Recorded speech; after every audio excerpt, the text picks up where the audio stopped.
teenager hoping to put the brakes on texting and driving. Riley Qualheim winning a second place in a nationwide PSA contest. With this entry, it's called Stick to Safety. And we've got Riley here joining us this morning. It is so good to meet you. Good to meet you too. And it's great to know you're going to be studying film at UCF. So this is perfect, right? Yeah, it totally works out. It's so interesting because a lot of folks talk about, not texting and driving, especially a lot of teenagers. Their parents tell them, don't do it. Tell us why you decided to enter Project Yellow Light. Well, I was looking through the Seminole County Public School website for a scholarship that I could apply to.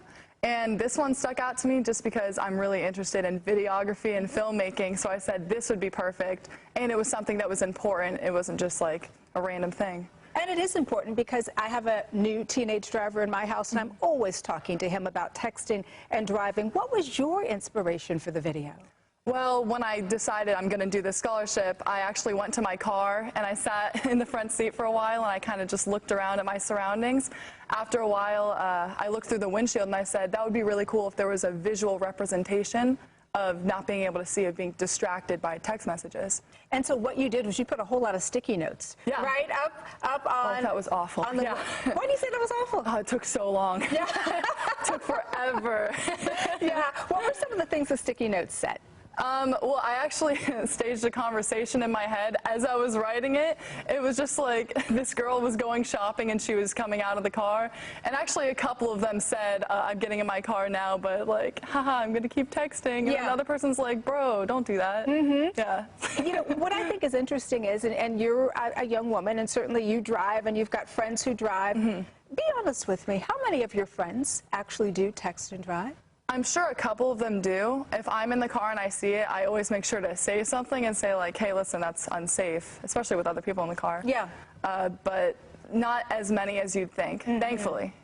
Have you always been passionate about this issue? Yes, I have. Like when I'm in the car, I always make sure to turn off my notifications so I don't hear anything. Yeah, because if you hear something, then you're going to be tempted to look at it and get distracted. So, and actually a lot of my friends do that too. It's interesting because your mom and dad are here. They're here taking video of you. Yeah. They've been such great role models for you then, because I'm sure they've talked to you an awful lot, right, about texting and driving. And for some kids, the message sticks, and for other kids, it doesn't. Yes, that's true. Why do you think it's important that that message stuck for you? Well, because if I'm driving other people around, I want to keep them safe. And just in general, if I'm being a role model for like other friends and even for younger cousins, my cousins, I think that that's an important thing, that they would see that, oh, I'm not texting, so they shouldn't text. And just like the family doesn't text, friends don't text. It's a common thing that needs to just stick with other people. And we've got to wrap, but are you surprised at all of the kind of attention this has gotten? Yeah, actually, yes, I am. I found out, I was actually in school when I found out, and I left the classroom to take the call. I wasn't really sure what they were going to say. I should have known what they were going to say. And then they told me the good news. I was so excited. I ran inside. I let my entire class know I was in TV production. Yeah. I immediately told all my family, my friends, and it was crazy. Then I found out about the Times Square thing. Yes. That was crazy. Were you blown away? Yeah, because I didn't know when I signed up for that. I thought it was just, the scholarship. I didn't know that. That was crazy. Look at you. Thank you. So awesome. And you're going to be a filmmaker, too. So we are so proud of everything you've accomplished. Thank you so much. Thank you.